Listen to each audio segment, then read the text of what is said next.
Well, hi, good morning. Hey, and welcome to my shop once again. I'm going to try running this receiver on AM and FM once again. Last video I pulled all the tubes out of here, tested them all. They all seem to be pretty good, really. No sign of any problem there.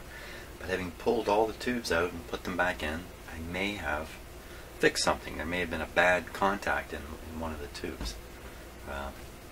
Don't know, or my earlier testing where I tried to prove the radio working or not wasn't done quite as well as it could have been. That's possible too, because it sure seems to be working, except it hasn't picked up a single signal yet. So to do the testing, I'm going to run an AM type signal out of this signal generator, and when it comes time for FM, I'll be using this stereo FM signal simulator, which I like to call the wobulator.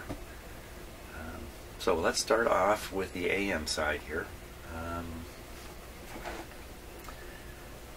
Just check to make sure I can switch everything on. So I've moved the speaker, by the way. You can't see it anymore. I've got it out of the way. It's way up here. Pretty much aimed at the microphone too. That's good. And the antennas, we're going to be fiddling around with them. Where'd they go? Okay, so I have the FM 300 ohm lead, and I have the AM one just attached close by. That's just to keep some control under the on the wires here in my shop, which are kind of flipping and flopping around a bit. The output from the signal generator is here. As, last time I tested it, I didn't connect the ground lead to the chassis. Maybe that's why it didn't work. So I'll just put this on here.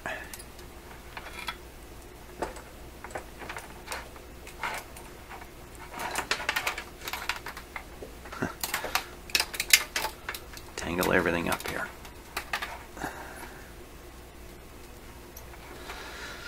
I'll leave the ground off just for now.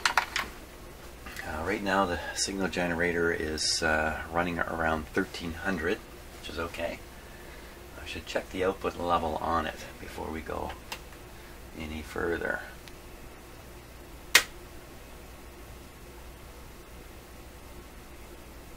Just kind of calibrate it here. Okay, so there's roughly 10 times 10, roughly 100 microvolts being fed to the radio antenna, plus or minus 50%. I don't think it's that accurate, but I'm somewhere in that range of 100 microvolts, which is a low signal for an AM radio.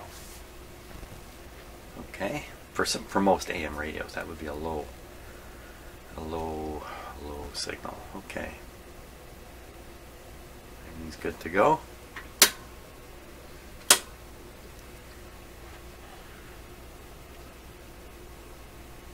Starting it up on restricted power because I'm a scaredy cat. There we go.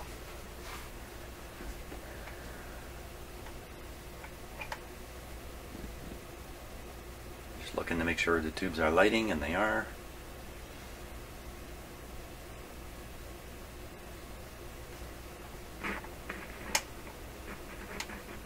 The sound from the speaker.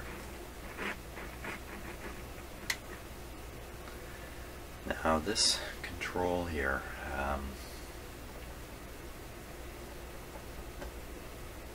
want to be sure about which way to set this. I believe quite clearly this is switching between phono and radio. So let me just take a better look here. So the phono comes up on this.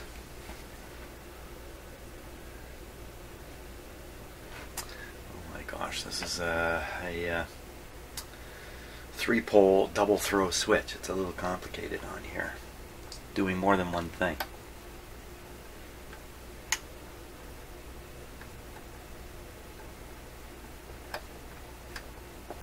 It's also a little hard to turn.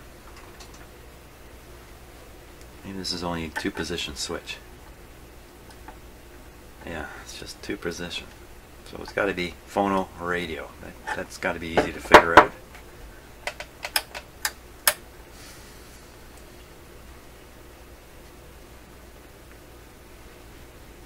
so I'm touching the end of the phono lead.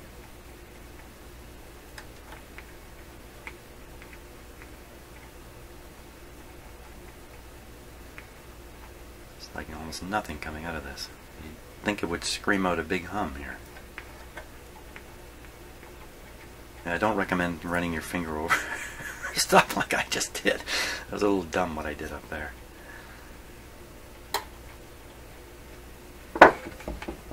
Hey, no amplification coming out of it. Maybe that's why it's not... Now I had the radio hooked up to this.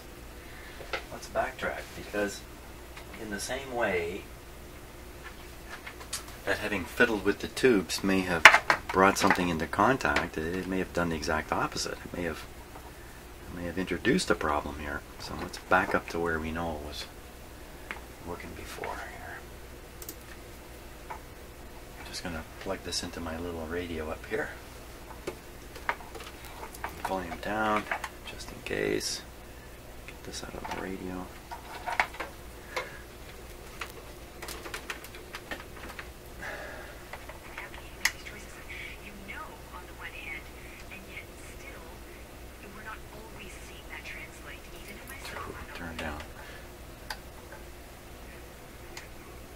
Hardly makes sense. I can still hear it.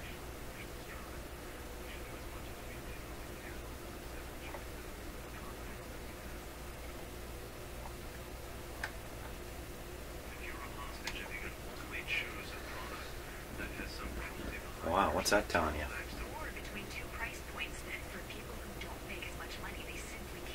So this setting would appear to be the phono setting, and the other setting must be the radio setting. So it's phono that way, or radio this way. But wow, is it ever low level? Now I put down the low level before to a low level coming out of the radio here, lower than what this is built for, and that's still quite possible. I can't change the output level from this radio. It's fixed. But there's a really insufficient output here, volume-wise, and it could be any one of quite a number of things. But just in the audio chain now. So it could be everything from the output tubes over here, this preamp tube. I'd have to look on the schematic to see if this is being run through the first amplifier tube that's actually inside the receiver here. Probably not. Probably not, but yeah, probably not.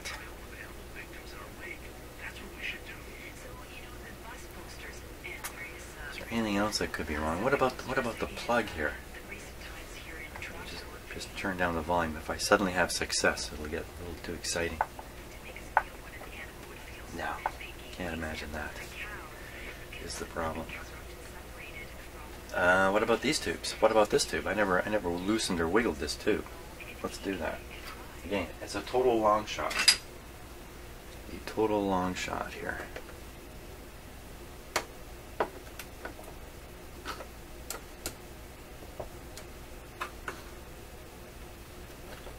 Now I haven't tested these tubes either. On the assumption that the amplifier was working and the output was low just because of some other problem, but you know, that's just an assumption again. Sometimes it's tricky to realize what is an assumption and what is not.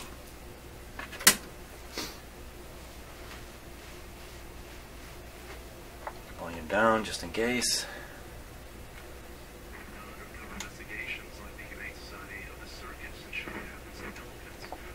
No difference. Now, the tone control is doing some funny stuff here. Let's wiggle around with that.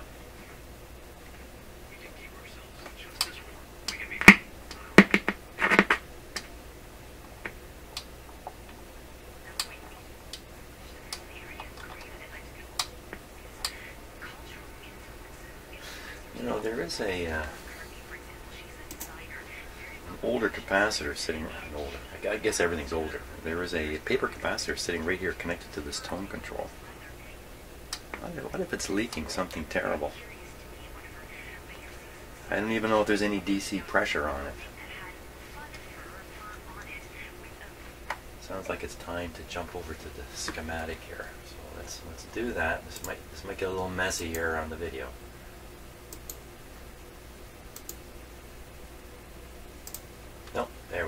this is the real manual that came with this radio, that was with this radio. The owner of the radio has scanned the excuse me, scanned the owner's manual here.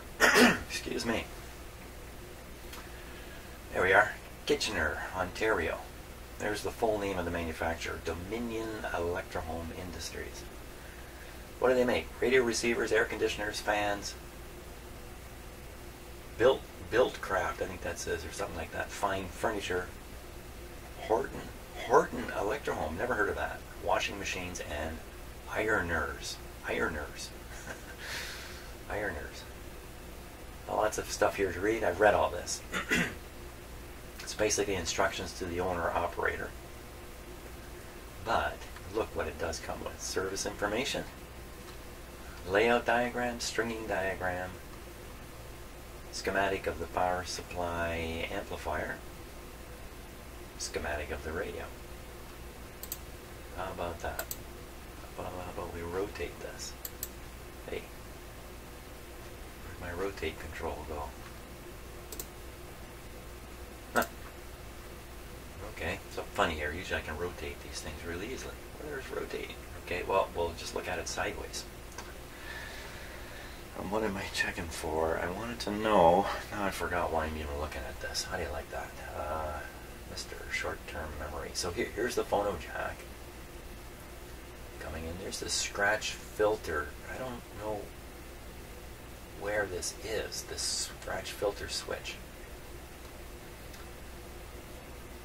It looks like that's the one I'm flipping on the top. Well, that explains something then. Why, when I operate the switch that I was operating, why the phono input doesn't disappear entirely. It's either straight through or it's shot through these resistors and this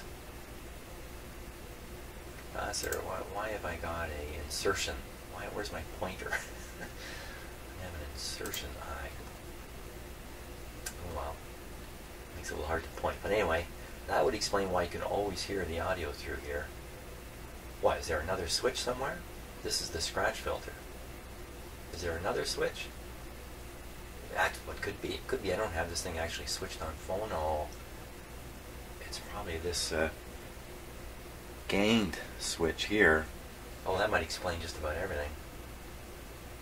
So I'm going to stop for a minute, run out, look at the cabinet, and figure out how these switches actually work.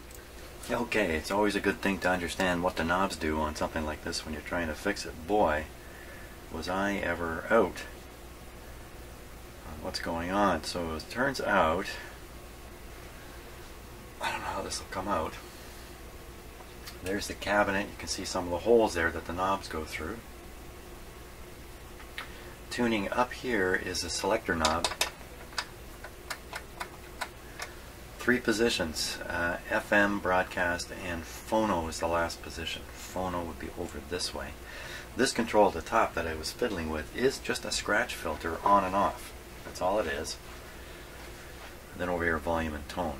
So maybe I don't even have this thing on phono. Let's find out.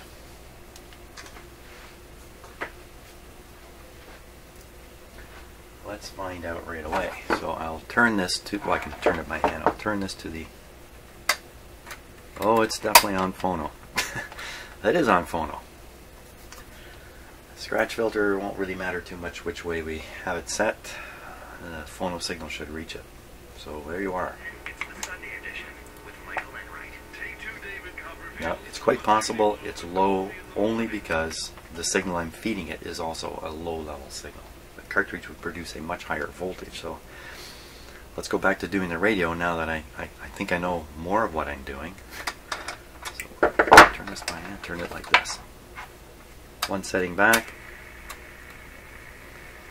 That is just because I don't trust my memory at all. That is, so it's FM, broadcast, and phono. That sounds like an AM radio to me. Oh, yeah, ton of volume. It really sounds like the radio's working. So we're tuned up around 120 or say 1200 kilohertz here. Again, I have the signal connected from the signal generator, but only the hotline at the moment. This is where it failed to test last time. I couldn't pick up this. Still can't. Okay, so we'll hook up the ground.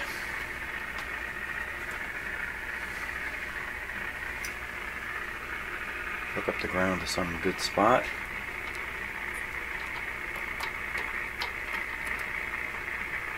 Very, very minor change there.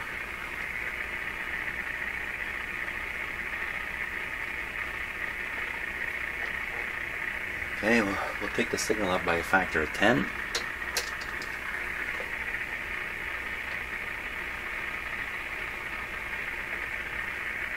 Modulation on.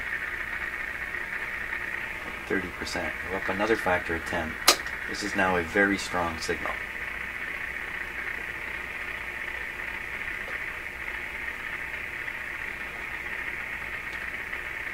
It's pretty convincing. It's not working. Okay, we're going to blast it. We're hitting it with a really strong signal.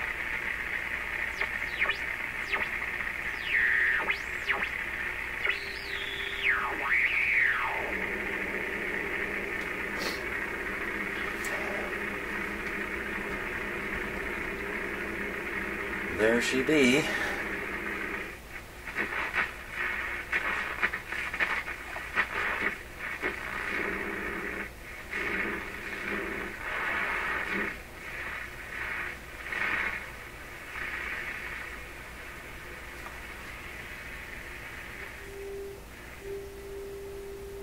Now, the difference just now is originally I had this tuned to a very noisy spot on the radio band. And that noise is the noise signal is mixing in with the signal from the signal generator and just producing garbage out the speaker. And moved it to a quieter spot, bearing in mind that throughout the whole AM band there is heavy noise. That's just the way it is, certainly here in my house and my shop, and the way it is I think in most people's homes today. It's just a huge amount of AM radio type noise. So, now we can hear it. How loud? There's lots of volume.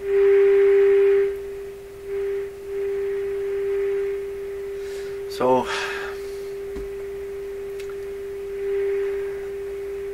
it's as if the front end isn't well tuned in this radio. That's what it seems like. So that makes the signals a little weaker and the noise a little stronger.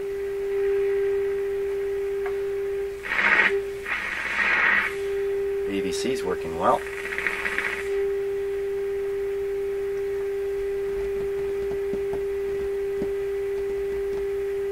Let's go down to a known station. Okay, so actually I've hardly got the volume turned up, and it's working quite well. No problem in the amplifier. 640 is somewhere down around here.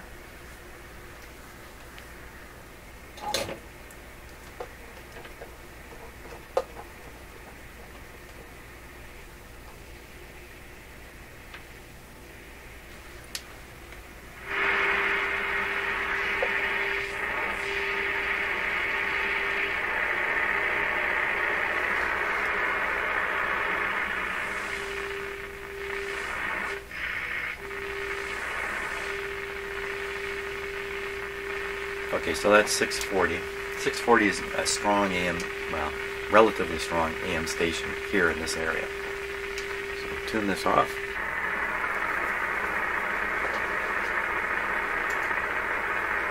Connect up an outdoor antenna. Oops. I just lassoed the microphone there.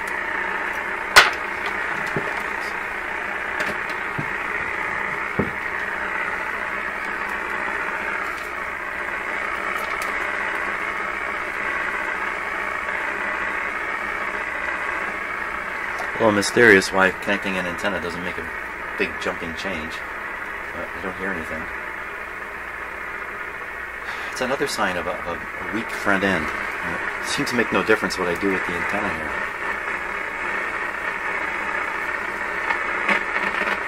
What?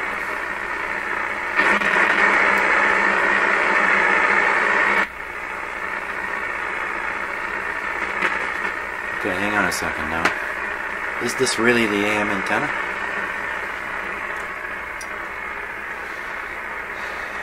There's something a little funny in the manual where it talked about you have an FM antenna and you have a long lead to your FM antenna because they're suggesting to put it outdoors 30 feet high.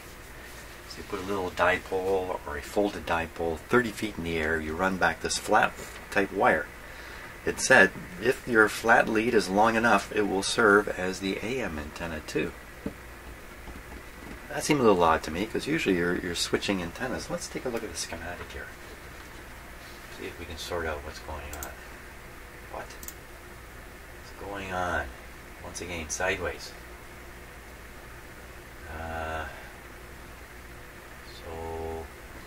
Let's just see if we can't. That's a little better.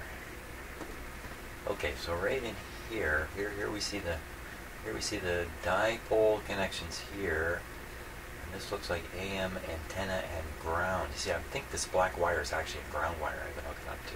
It's not an antenna wire. So two shielded wires going back.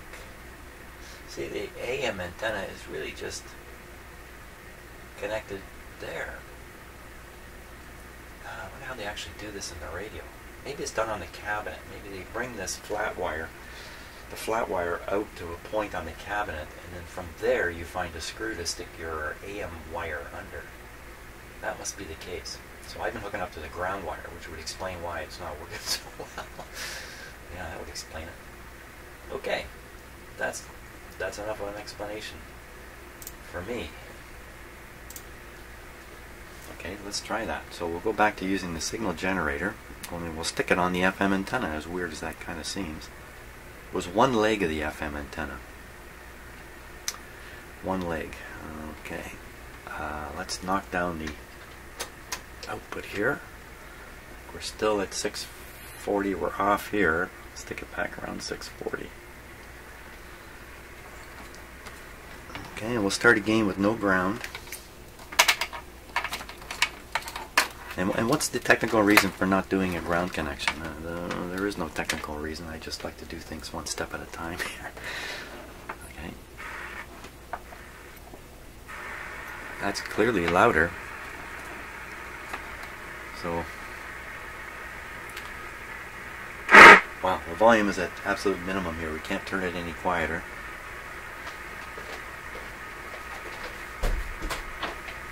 Better close the shop door here. I'm expecting things to happen.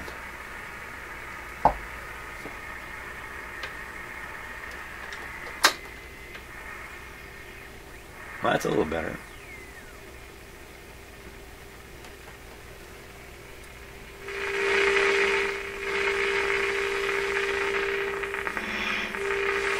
I think once again we've got a powerful noise signal in with the signal from the signal generator. Let's see if I can find a quieter spot here.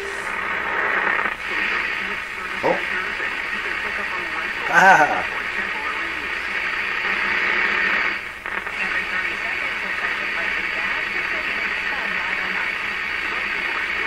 It's 680 appearing at the 650 position.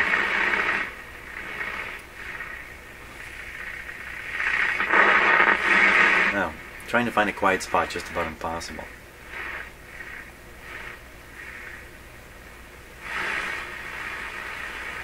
That's about 750.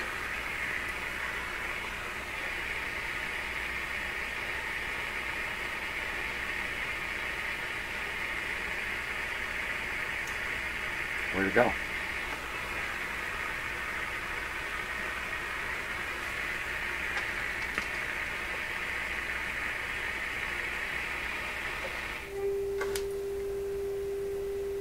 Wow, this dial must be way out. Didn't I find 640 just about here? And now I'm finding... No, it's me. Everything's fine. Okay, back down. Down on the power. Down on the power.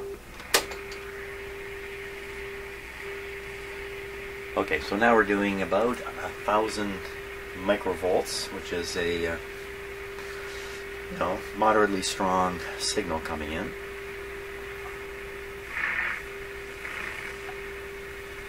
Well, I don't think we can, I think for sure it's working. It's working, man. Now, what about making that FM side work?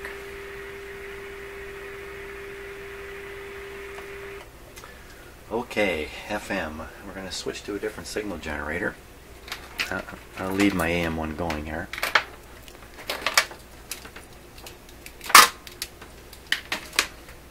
That's this guy. Just switch them on.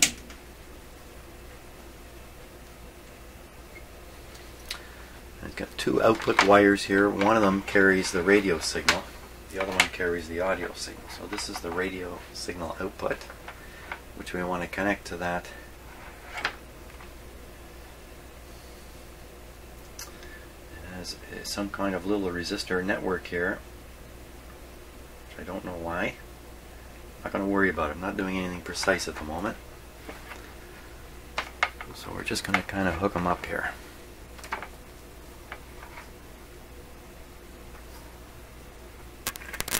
Ooh. A lot of noise came out of everything. See, I heard noises come out of the speaker. I also heard noises come out of this radio. So this is a 2-wire plug. Just before I go any further, let's just see what kind of voltage is on the case of that. Now, when you're measuring case voltages on equipment like this, things aren't necessarily the way they appear. That's about the most I could say. Let's take a look. So my expectation is I'll read something like 50-60 volts AC to the chassis here. Get my wires untangled. Relative to a power system ground, which I can get over here. Can't see what I'm doing. I can also get it up here. Okay, so this is a 3-prong plug device here. Okay, I know for sure that's grounded. Well, what do we get here? What do we get? Can you see that? 60 volts.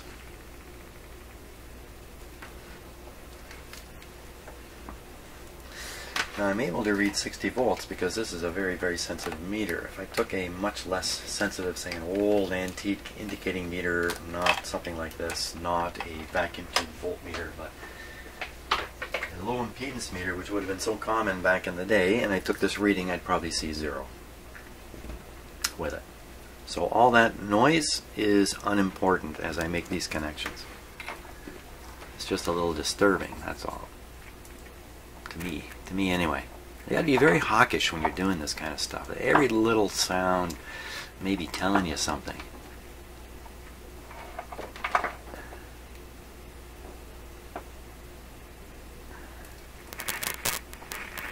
Yeah, it's coming out of this. Oh, well, it's the radio up here.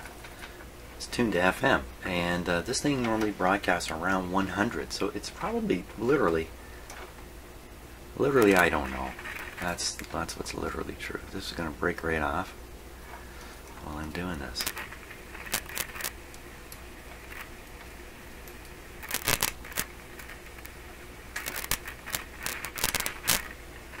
Okay, can't have any worse connection than that. There, nobody touched that. Just barely hanging on. But interestingly enough, I hear that classic sort of FM hiss coming out of this guy. Just to make sure we can't get confused, I'll turn off this other radio. It may still make sounds out of the speaker though. Okay, so I think we're tuned on it. We've got an FM antenna. We're still listening to AM though, so whatever we're hearing is because of AM reception. Okay, I just turned the volume up for a moment. That's all that happened there. Let's flip this over to FM now.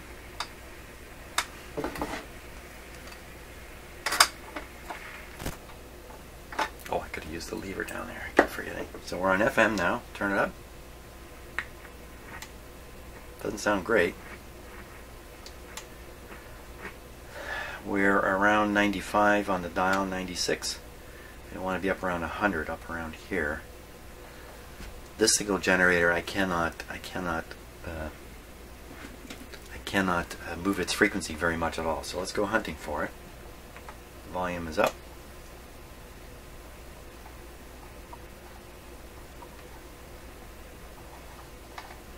That's a total negative there. I get the impression it's not working.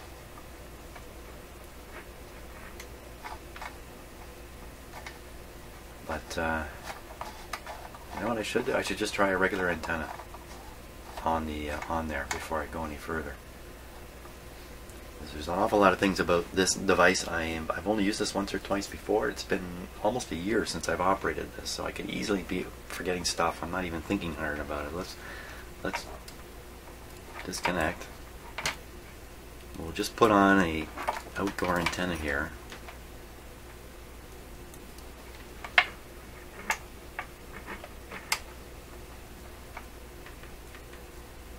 Wow, it makes no difference. That's kind of surprising. No difference at all.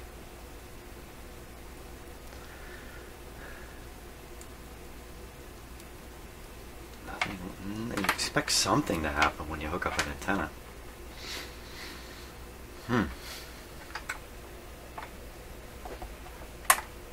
Volume is full.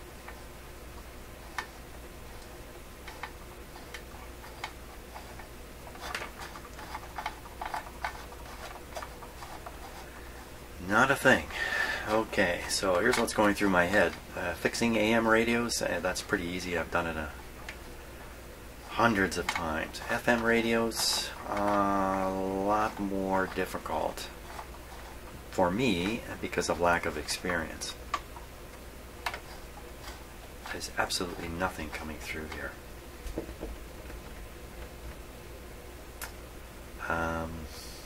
And last night I spent quite a bit of time studying the schematic. There is no tube that is only doing FM work. Every tube is working whether you have it on AM or FM. I gotta take that back a little bit. At the detection stage there may be a separate detector for AM, but I don't think so.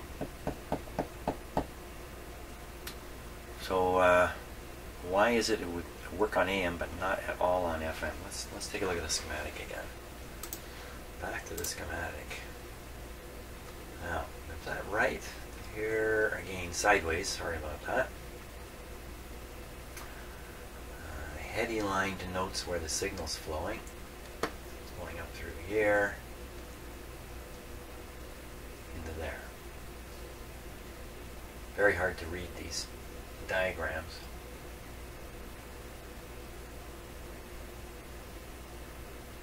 That's one is going over to the first grid, so that's just all there is to it. Now,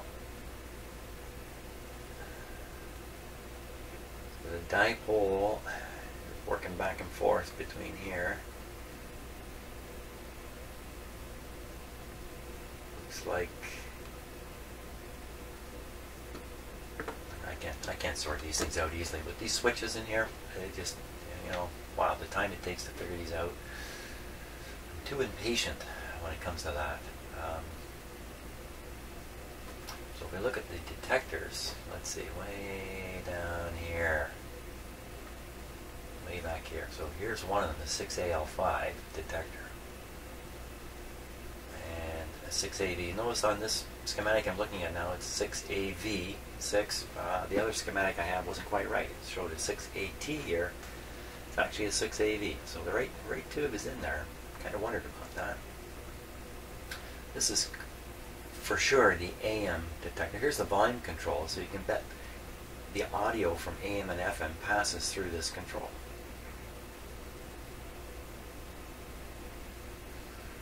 The audio is recovered here, brought down through the volume into this triode, out of the triode on its way to the amplifier. So this tube, and I recognize this arrangement here with the two identical resistors, a ground in between, a big capacitor here. This is the demodulator, if I can call it that, or detector.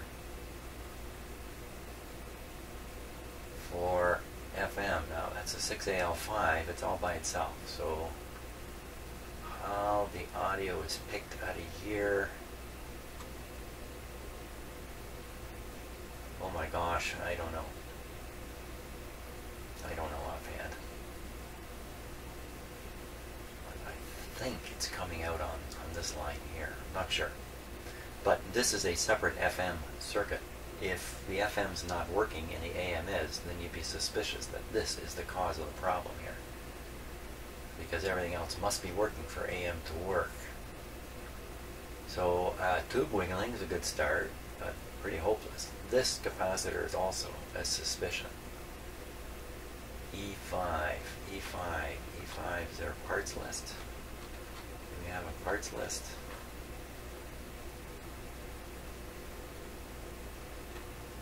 Service replacement parts list.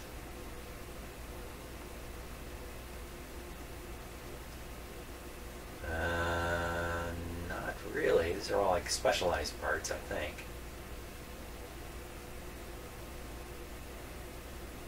G235, 5 picofarad, 100 volt electrolytic.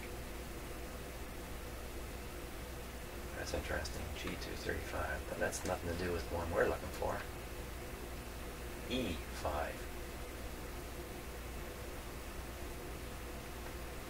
That's just a guess too. Okay, let's just go back and fiddle with the 6AL5 tube and a look at it in the shot here. That's it there. You know, it does not look heated. Oh yeah, well, you can see in there.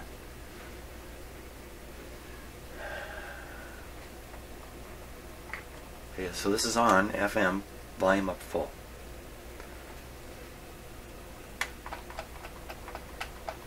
Now the fact that this isn't making any sound at all,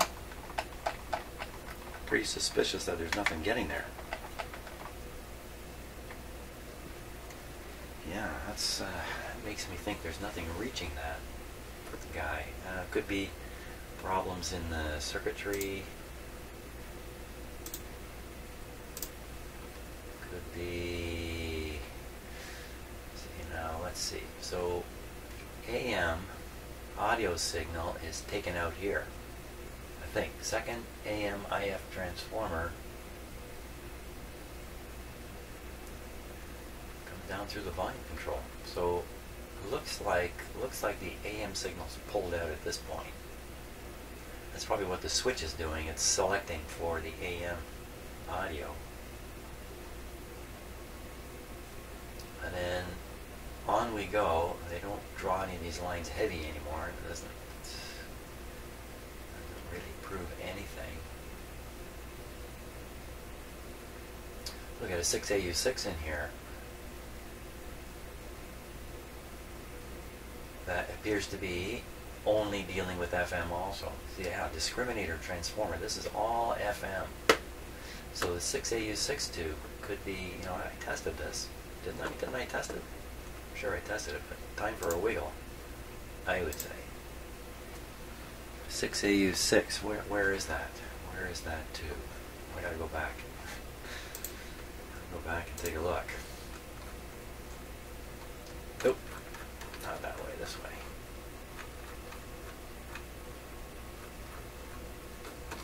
What am I doing? Where am I going? Here we are.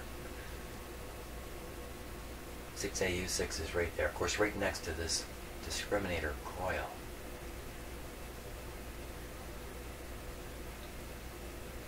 Okay, 6AU6.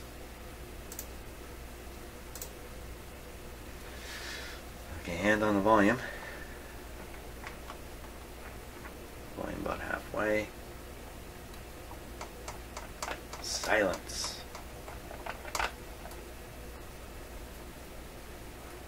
Let's see if we can get anything to make any sound.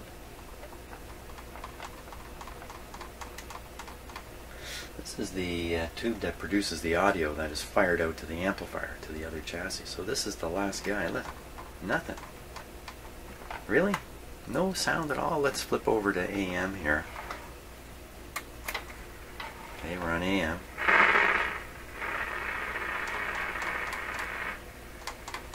No.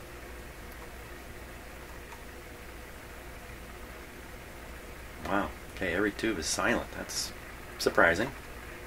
Usually you can get some kind of staticky noise. This is a very clumsy way to test a radio. That's what I'm doing.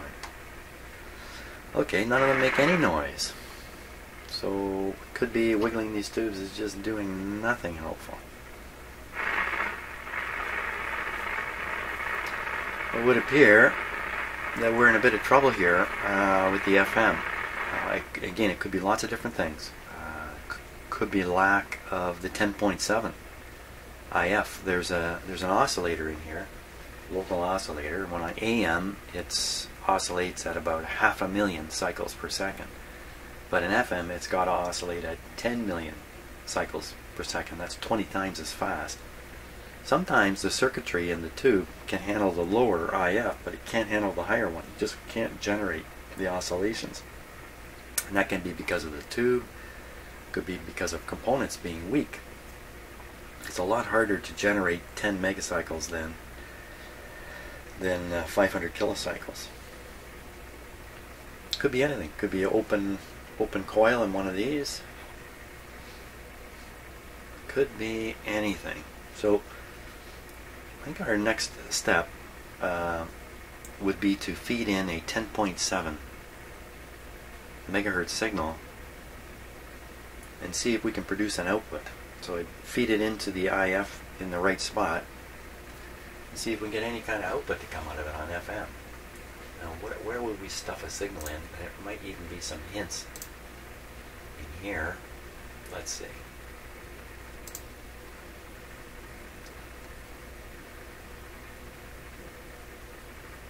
Oh, I wish I could rotate this thing. Open with... Hey, let's click on this, see what happens.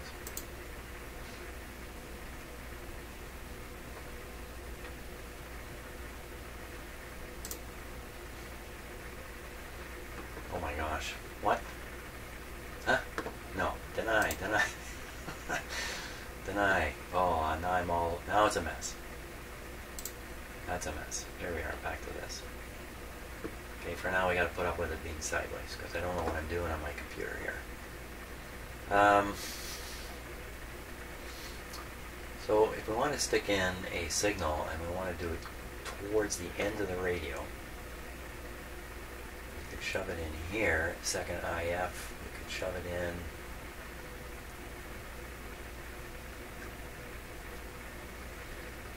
shove a 10.7 in here, which would be pin 5. Pin 5. We could do pin 5 on this 6BA6.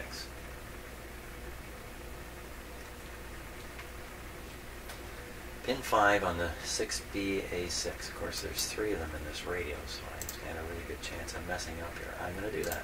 6BA6, let me get that set up. Okay, so the tube I'm after, and I've got the radio switched off at the moment, so I'm plenty safe here. The tube I'm after is back here. And I'm looking for pin number 5. Let's see, pin number 5 here.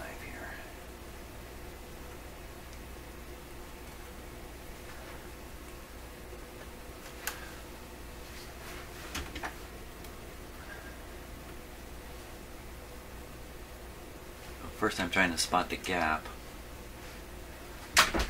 so I can count the pin numbers here.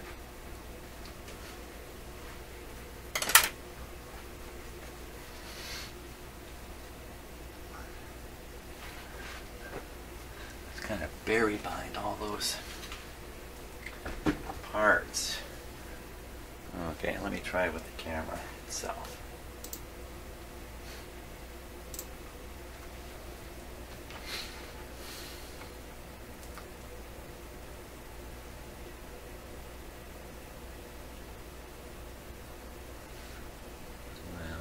Gap looks like it's right in behind.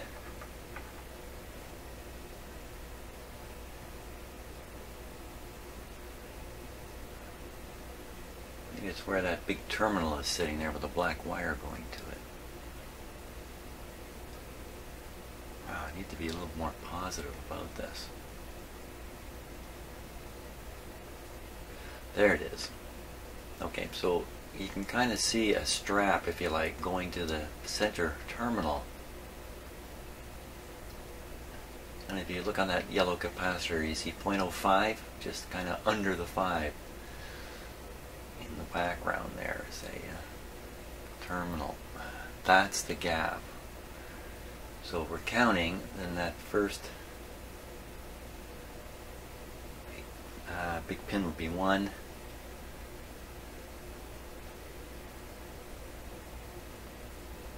2, 3. Oh boy.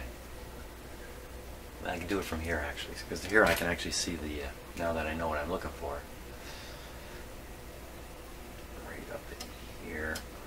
There, that thing there. You see a little connection coming to the center post here. That marks the center. Starting point for counting. I go 1, 2, 3, 4, 5. Okay, so I think 5 is this one right here. 5, it goes over to here. That's straight out on one of the IF coils. You can see the adjuster here and here. So one of the IF coils. Is that right? Pin 5 goes straight to an IF coil. Really? Is that really what it does? And number 5 goes straight to a coil. There it is, right there. So I think pretty sure I got pin number 5 identified.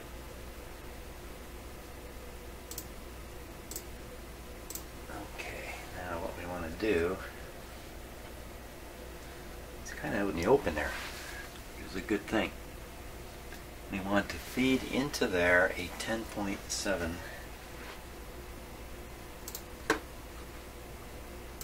megacycle signal. We're going to use this signal generator here.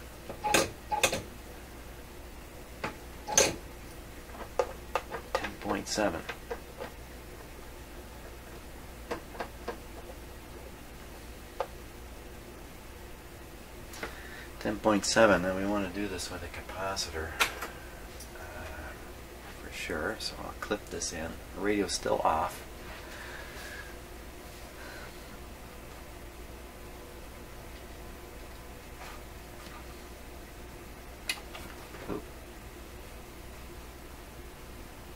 Okay, bring around the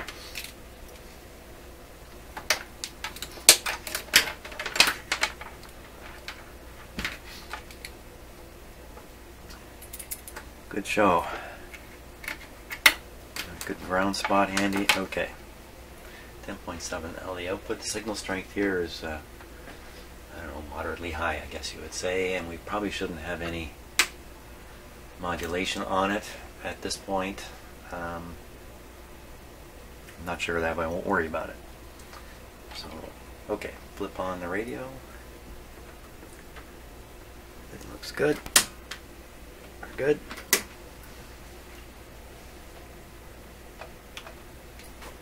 Give it a moment to warm up. Gives me a chance for some of that.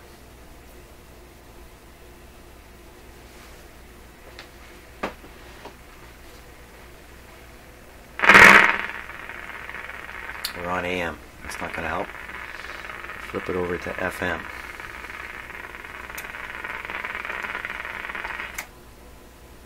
FM. Silence is in order. And we'll hook up here. Volume down. Dumb. Hooked up to ground. Wrong wire. Just testing you guys. Nothing. Put on the ground.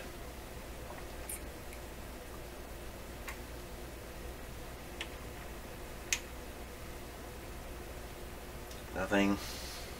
You'll now fool around with the signal generator. I'll leave the volume up full here.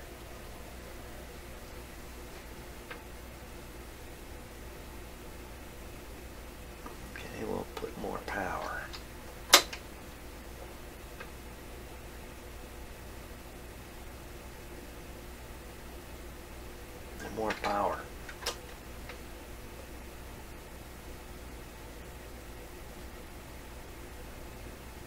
Nothing whatsoever. We'll put some modulation to it.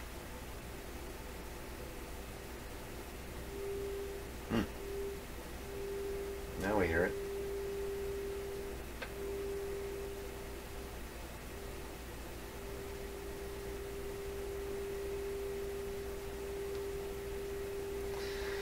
So there's our maximum, 10.65. That's full volume. Shouldn't make any difference where I tune the radio. I'm feeding in the signal past the tuning stages. Wow, it's really low. I do have the volume up full.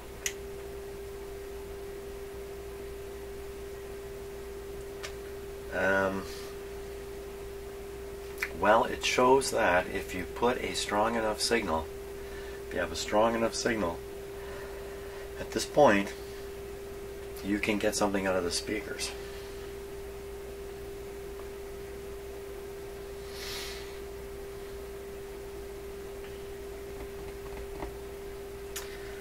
It could be the signal level I'm putting in is just really, really low compared to what the radio was really looking for at that point. You can go back further, inject the signal earlier and earlier in the radio. If the fact that it's low is just because of the way I'm testing it, then moving back, we may find out that in fact it can produce quite an output. And that the lowness is just because of where I've chosen to insert the signal and how I'm inserting it through a capacitor and that. Okay, let's go back further in the schematic. Quick, everybody, to the schematic. So right now I'm sticking the signal in pin 5 of this tube. So it's got to go through this coil, it's got to go through this tube, it's got to go through this detector, and then all through the amplifier for us to hear it. So I want to go back to this tube.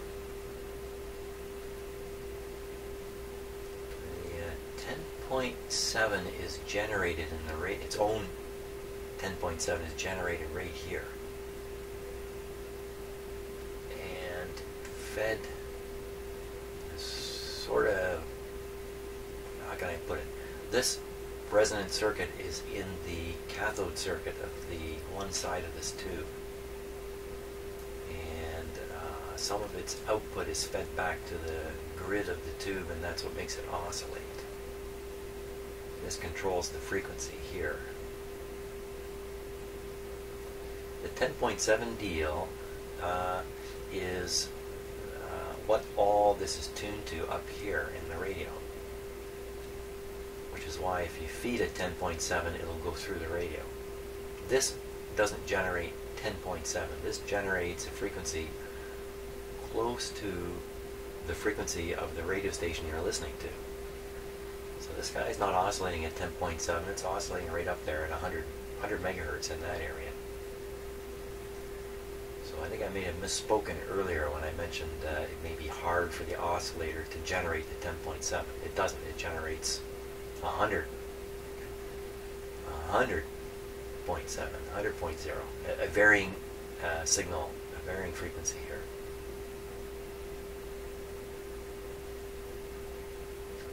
Out of here will come to 10.7 after the signal here is mixed with what's coming in on the antenna. Or let me put it this way, if the result is a 10.7 signal, it will find its way through the rest of the radio. That's really the better way of putting it. So we get on here, 6. Get on pin 6 of the 12AT7 and attempt to put a 10.7 in. So we're just basically backing up from here to here, to here, to here. Pin 6 of the 12AT7, that's where we're going next. Pin 6 of the 12AT7. AT7.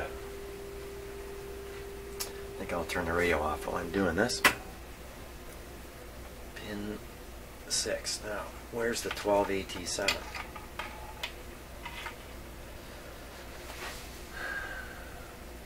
going to be up in here. 12AT7. Okay, just a sec while I just take a peek at where that is in the radio. 12AT7.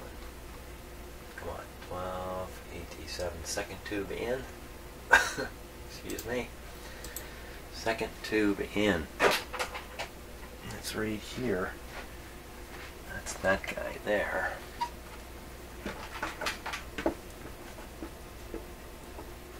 Let's take a look with that. So that's the second tube right in there. It's where that coil is. Oh, it's really big on the screen here. I'll use the screen. Lots of little coils in here. And look at that big one buried back there. Another coil up here.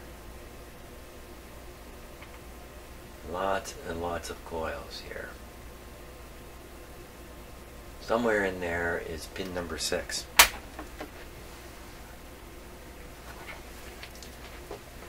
Can't even see the tube socket clearly. So I'm looking right in here.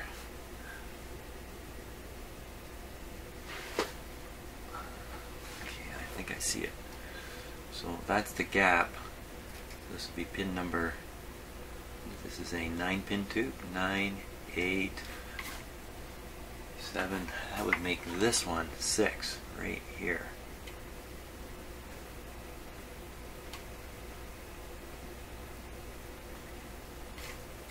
Not this wire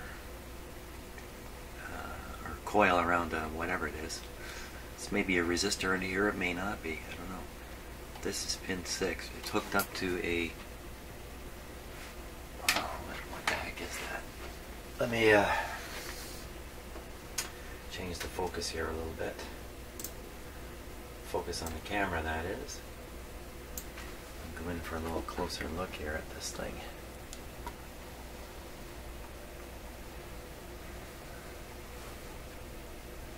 Look down there. That coil around that resistor thing there. What is that?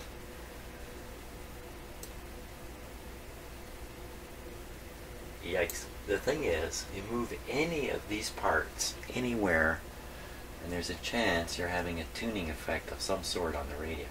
All these coils in here, even the parts that are adjacent to the coils, potentially could affect the circuit. So I don't want to start moving stuff around. Now, can I really verify the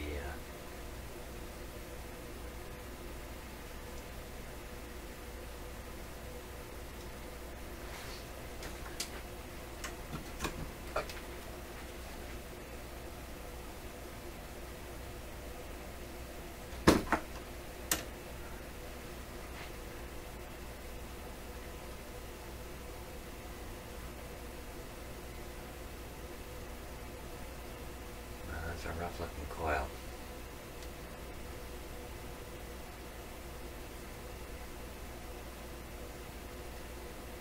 Okay, so I'm looking right where the gap is in the tube prongs. So that's definitely 9, 8, 7. You got no idea what I'm counting. 6. I've arrived at the same pin, 6. Right below that green mark on the capacitor there in the background out of focus. It's connected to that resistor back there with a wire going around it. And where is that going? That is going to, looks like terminals on an IF. So what, how much resistance is that? What's it got? Weird colors. There we are. There's a good look at it now. Green, blue. Is there a black under there? Green, 5, 9, 59, does that make sense? 59 with a black, 590? 59. Pin 5, well let's look at pin 5 in the schematic. There we go again. 5 in the schematic. 12AT pin 5. Oh my gosh, what's it showing there?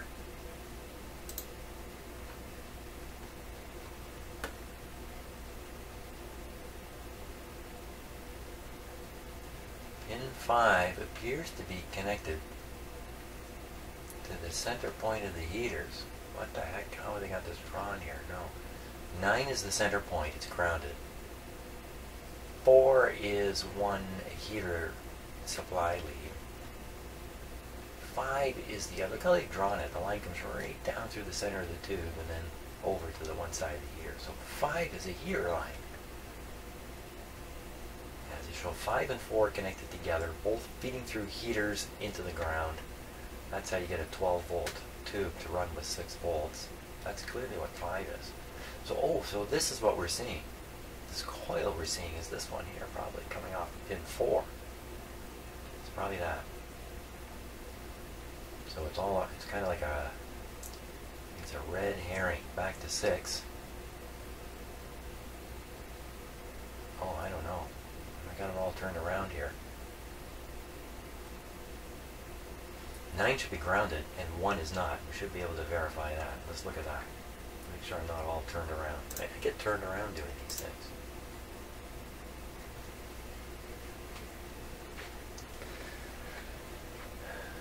Okay, so there's what I thought was 5.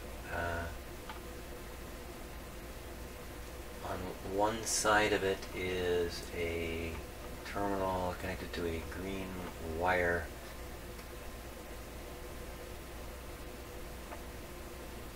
Green wire not going to ground, I don't think. The other side of it,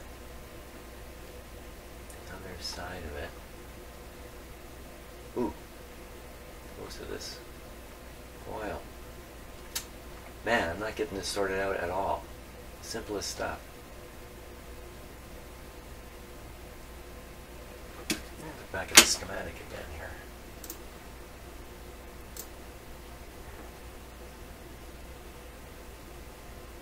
So I'm shooting for pin 6 here. Or I could do pin 7. Let's try pin 6. Pin 6 is a better one. 210 volts setting on it.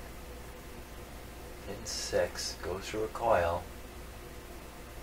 And then from there all kinds of stuff happens. Pin 4 goes through a coil. No wonder I'm having trouble identifying these there. Okay, so pin 6 goes through a coil, then to a switch. Isn't that kind of what I saw? That's kind of what I saw. Let's go back and take another look here. Okay, so if you're following me, it's a miracle actually if you're following me, so I think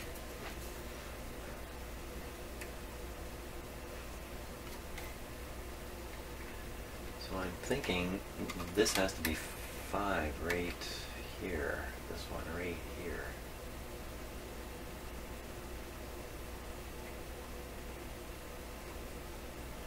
I forgot what I saw in the schematic. Here's one with a coil. Next pin over. I can't move my pointer here. It's getting caught in all the parts. Here we are. So then this guy would become of interest. Oh, come on. I'd love to move these parts around to get a better look at things, but I better not do that. So we'll start all over again with verifying pin number 1 or 9. Okay, so quite clearly this pin I'm looking at right now is grounded. Which one? The one I'm looking at, of course, this one right here. This guy right here. I think that's a ground terminal with all this stuff hooked up to it. And you can kind of see a wire going off to the center post of the socket itself. That black wire. You know, it's just another convenient ground point that is being used. In other words, rather than hook another wire to this very busy busied up terminal here somewhere. Where is it? This one. They just gone ahead and hooked it up to there. That black lead. All the same. So definitely grounded, no doubt about it. Was that pin 9 or pin 1 that was grounded? Which one was it? Pin 1, pin 9. So pin 9 is grounded. So we're looking at pin 9. If we're looking at a grounded pin, we're looking at pin number 9. Pound that in my head. Absolutely. So that's exactly what I thought anyway. So that's 9. Next one's got to be 8 with the, looks like that disc capacitor's hooked up to it. Next one's got to be 7 with the green wire. 6, which I thought was 5.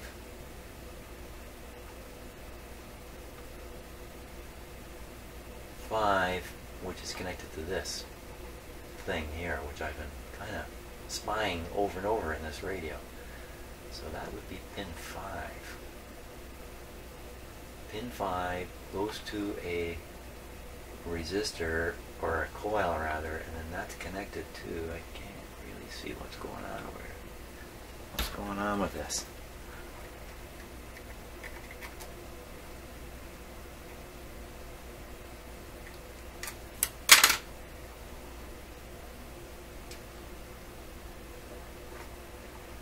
Looks pretty sure to be connected down to one of the terminals on this tube. So straight to another tube. Straight from 5 to another tube. Let's see if this is correct. Oh, it's not another tube. It's a coil. Straight from 6 through the choke. Bunch of stuff connected. Like there is a wire, and this is typically what a wire would do. Go to another post. There's a capacitor there, and then it's over to this first FM. IF. I'm pretty sure we got the right spot. Pretty sure of it. So I think we can pretty much connect up to this thing now. I think I know what I'm doing. It's famous last words. I think I know what I'm doing. So I connect right on here. Oh, yeah. You can't see what I'm doing. Pointing with my mouse. I can connect right on here.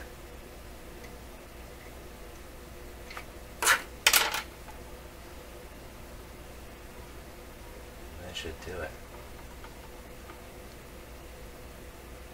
Okay, that's the plan. Nice easy spot to connect to. There, gives an idea of how the camera is actually set up here that you were just looking through.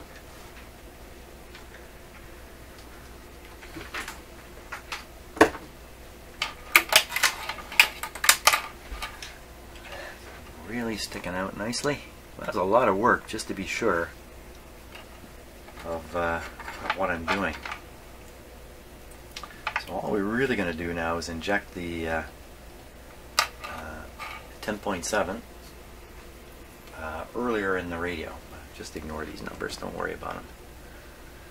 I'm going to make sure this is turned down a little bit. Start with a little bit of a lower input. That seemed to be the frequency that it responded to last time. Okay, disconnect. Here we go. Power on.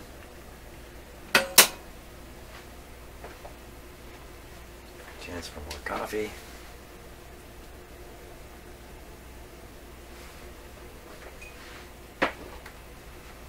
The date today, for anybody who's interested, is September 11th, 2016.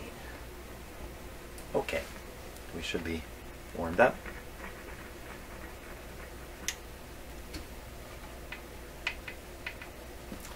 I don't know, boy, you just expect noises to come out when you do this kind of stuff.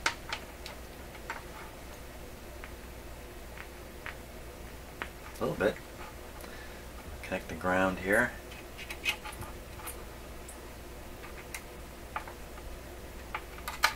I just connected it to a non-shielded wire. There we go.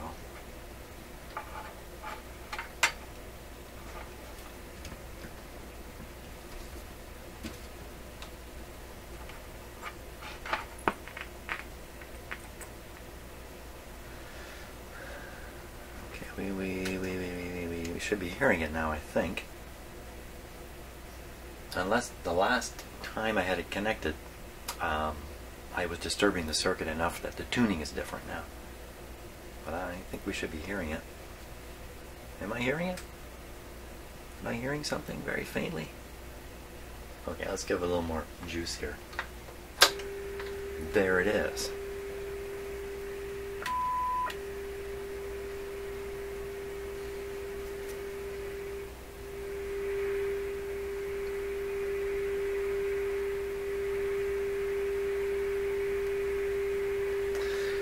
So, kind of what we're proving here is that if you can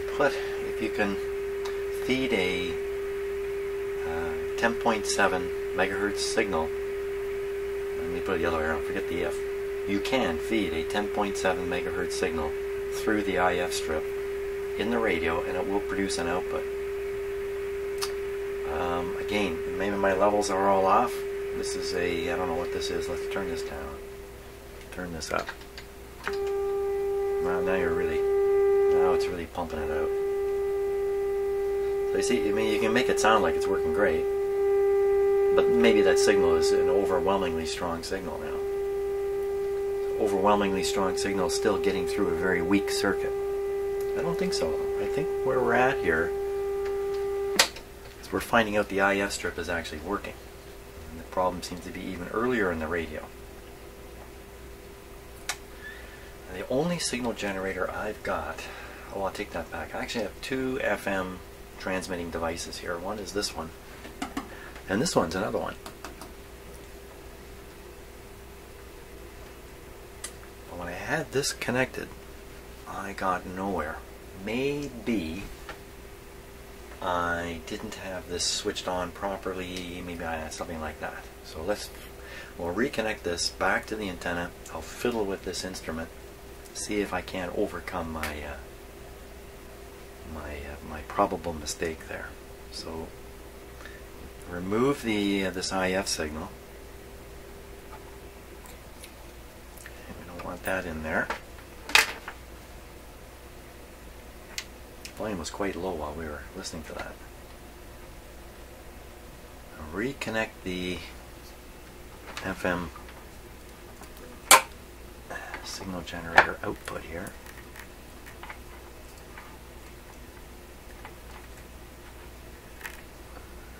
The wires are going to break off any moment.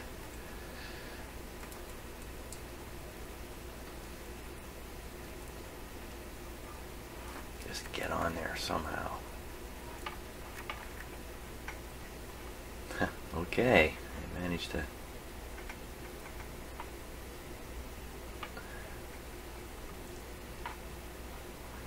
Pretty horrible, but it's going to work. Okay, so now the output from here is connected to the FM antenna. Volume is up. We're in the range of 100 here. Assuming the dial is reasonably accurate, that's around 100. Now,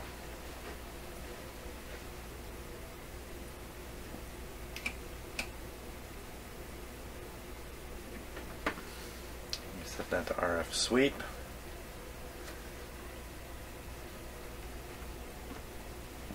RF attenuator here. Put that up high.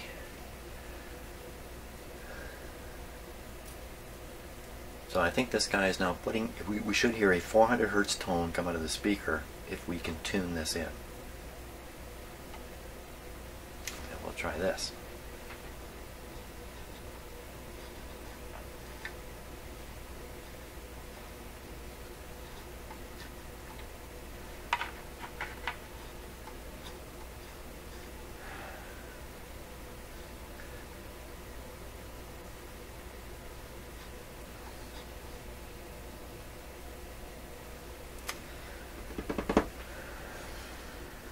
So unsure of this device now. I have to read up on it. This is the 19 kilohertz carrier level. There's no stereo in here, so we really don't care about 19 kilohertz. This is set to 19 kilohertz off, which I think is okay. This is set to RF sweep.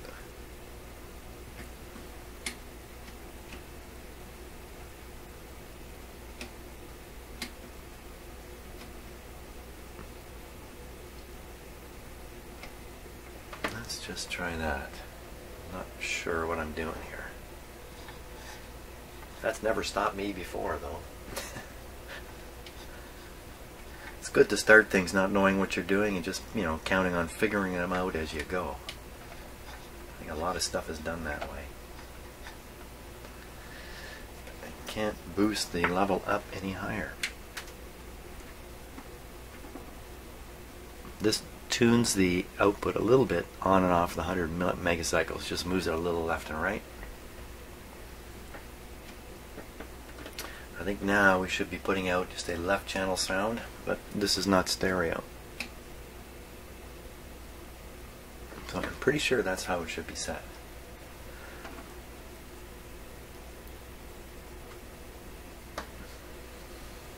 Come on, baby.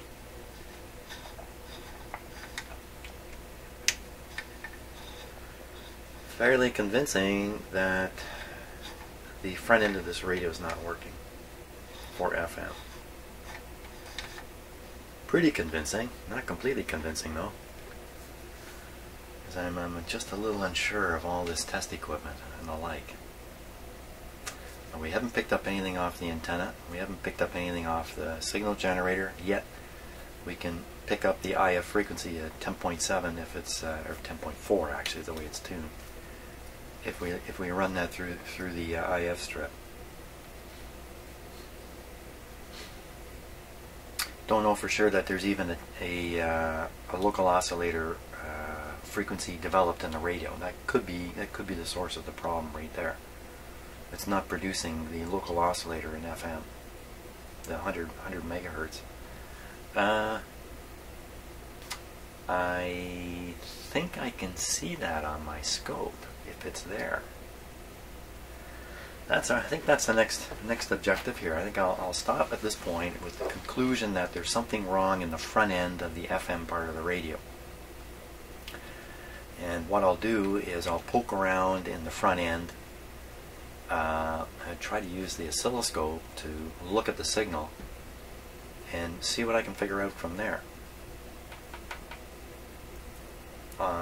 Yeah, actually, back up. That's not quite what I want to do. What I want to do is check to make sure the local oscillator is generating a signal up in the front end. That'll be my starting goal on the next video. So not bad. We're getting there, bit by bit here, little bit by bit. Hey, thanks for watching, and see you on the next one.